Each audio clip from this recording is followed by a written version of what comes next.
Hope everybody's having a great Wednesday, a happy signing day. Definitely excited about some of the additions to this next year's football team. Here being a part of Tribe 21. Excited about the 16 guys that we were able to sign and announce today. You could have a couple more here in the next few days upcoming. But you also, as we continue to evaluate and work through this class, you're definitely filling needs that we have, and you think we've done a nice job of identifying and attracting the right fit for this football team with where we are and what we need here moving forward. I'll leave it open to any questions about practice today. Thought things went well. It's definitely a unique early signing day with all the things that are going on with game plan and game week. But you want to give a little time to. I'll be open to any questions that you guys have. Here moving forward.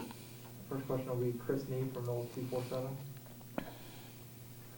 Hey, Mike, you guys obviously signed a lot of defensive linemen and a lot of different body types. Can you just talk about the need for guys who can do a lot of different things and kind of repackaging that whole group? Yeah, that's one of the true bright spots of this year's class. Up to this point is just that defensive front. Guys that are versatile, all guys that provide pass rush capabilities. It was a big focus for us. I think when you look at guys that can play on the edge.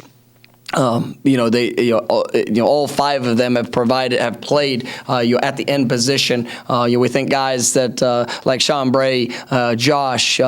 That you have the ability to be able to even bump down as in pass rush situations as we continue to see those guys develop. But then they're like true edge rushers as we see with Patrick, the big get with George here today, and Byron Turner. I mean, all three of those guys I think are true end prospects.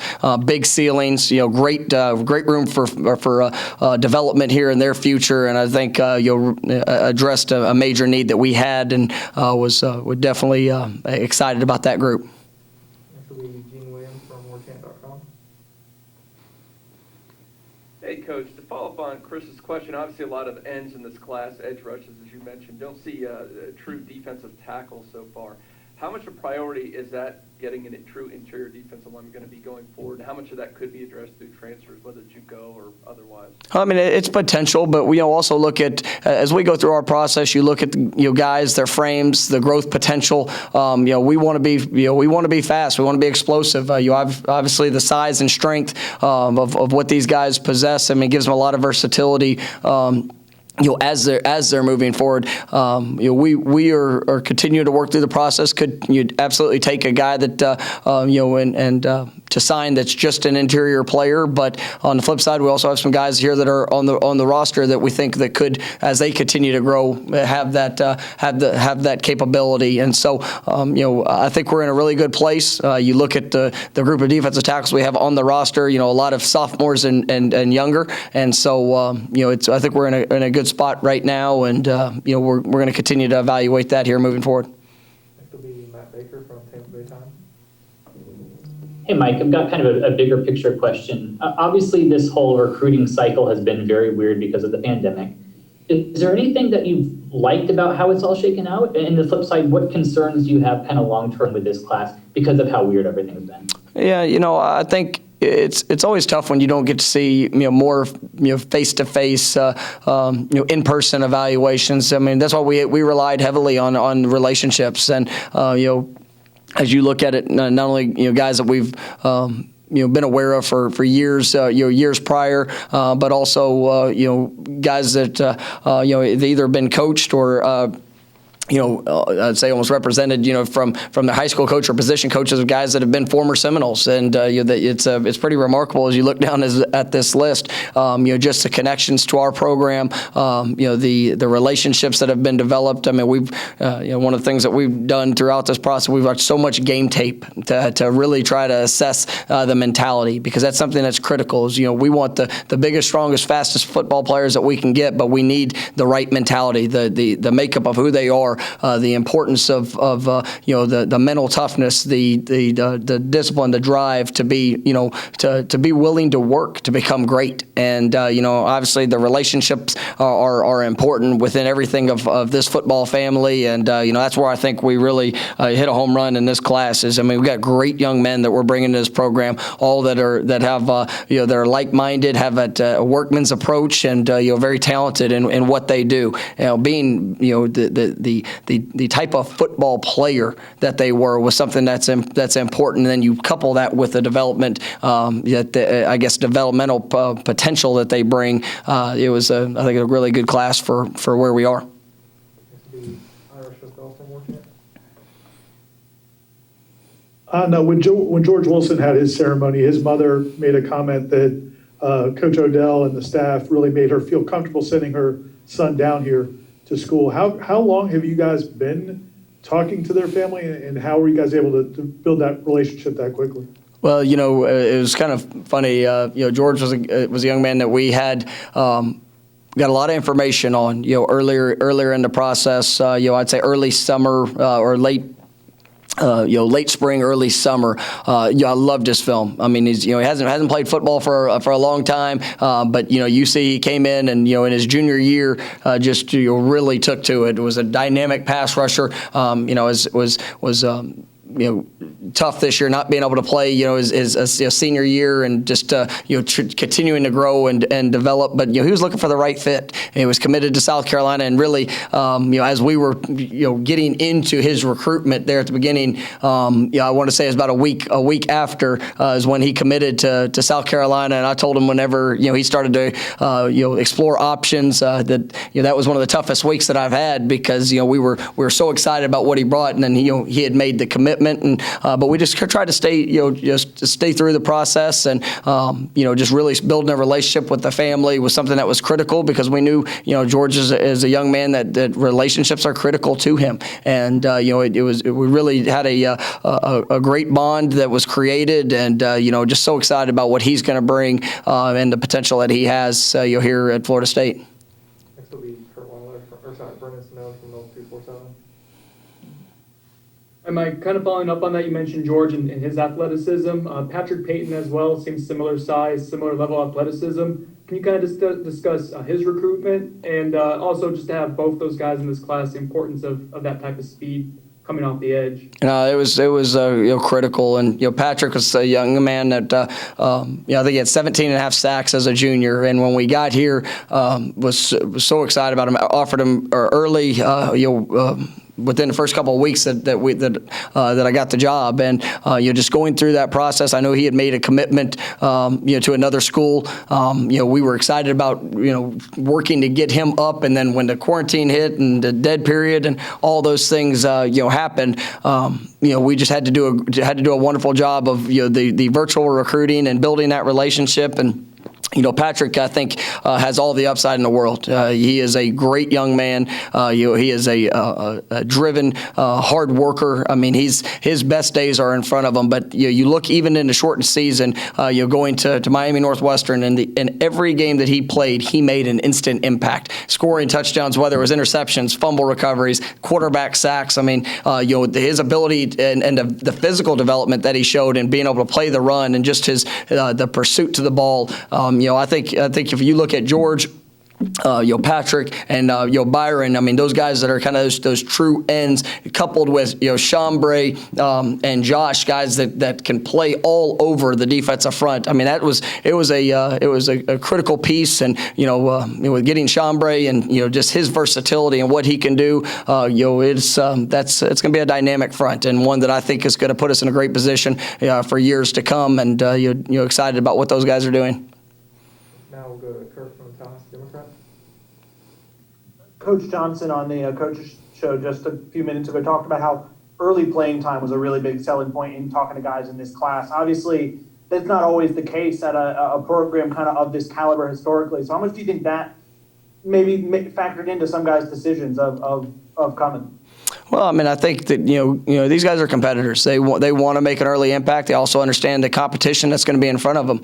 We're one of the youngest football teams in all of college football, with 75% of our roster being freshmen or sophomores. But these guys, they see what's in front of them. They see that how well they fit this program, the positions of need that we have, the opportunity that they have to be able to come in and make that type of impact. But like we told them, it's we're going to give them every opportunity to come and achieve early success. And with their mindset, their approach, what they're going to bring to our football team, it's going to be fun watching that process play out. And they're definitely going to help elevate the competition in each room. And like I said, these are great young men that we're bringing in here.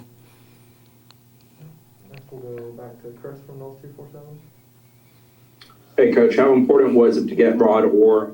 He was referenced as a developmental type guy, but obviously he's a true left tackle body type. No, I think Rod was one of the stars of this class. I mean, you look at his length, athleticism.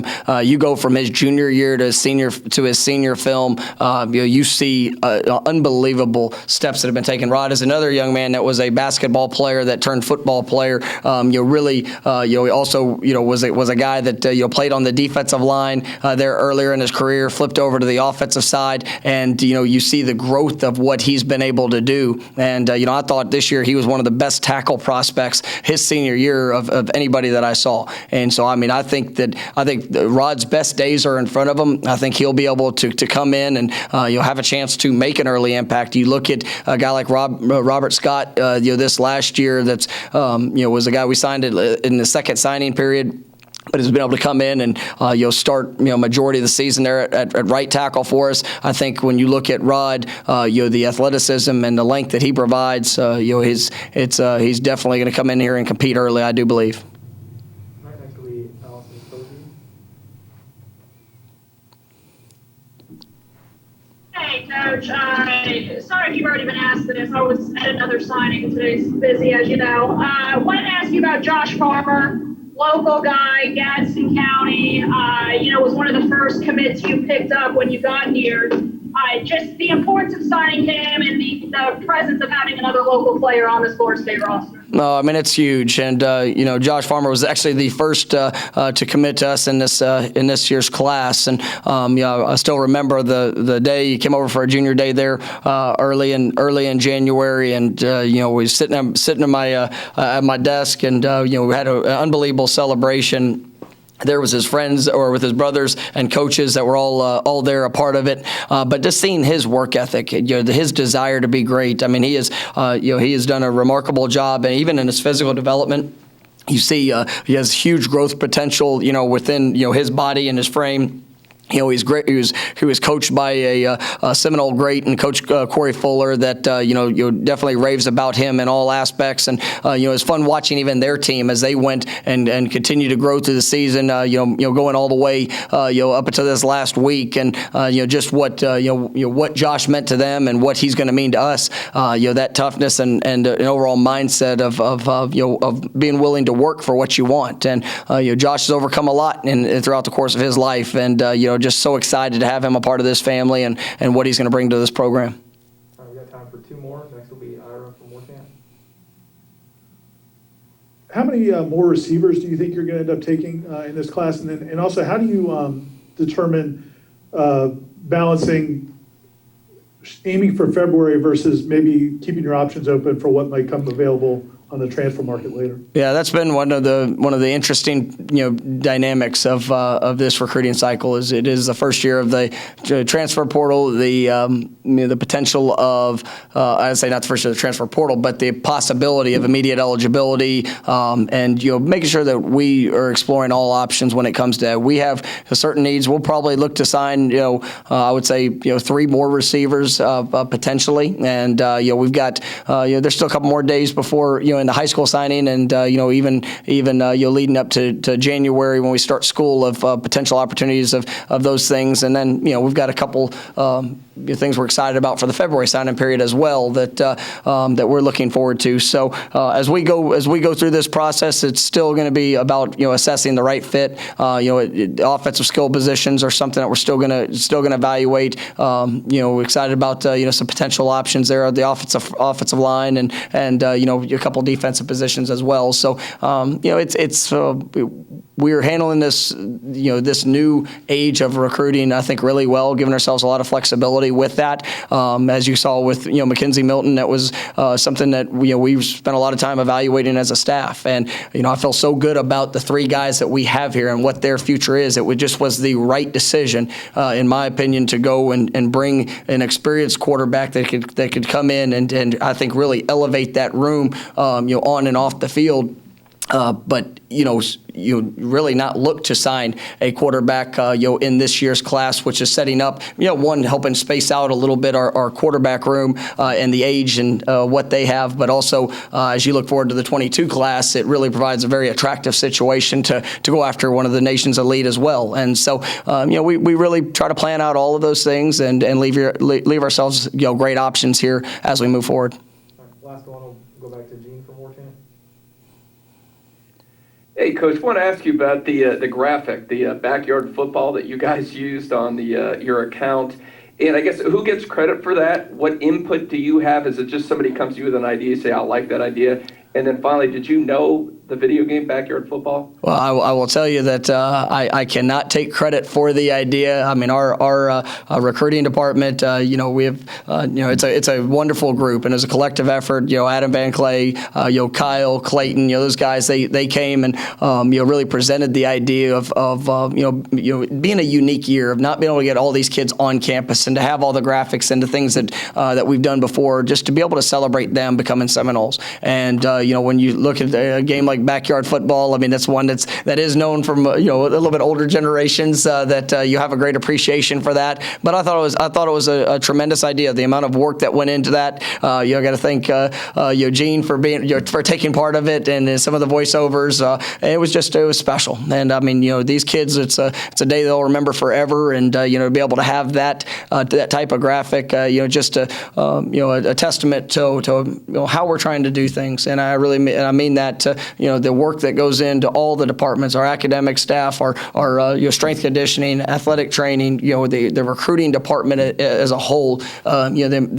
It was an endless number of hours that went into going and creating virtual tours, creating different things, setting up all the virtual meetings that we had, and then the graphics and being able to present the opportunity here at Florida State. So grateful for everybody involved, and I thought they definitely stole the show today, and did an incredible job in being able to celebrate our newest Seminoles. All right, thank you, Coach. All right, thank you, guys.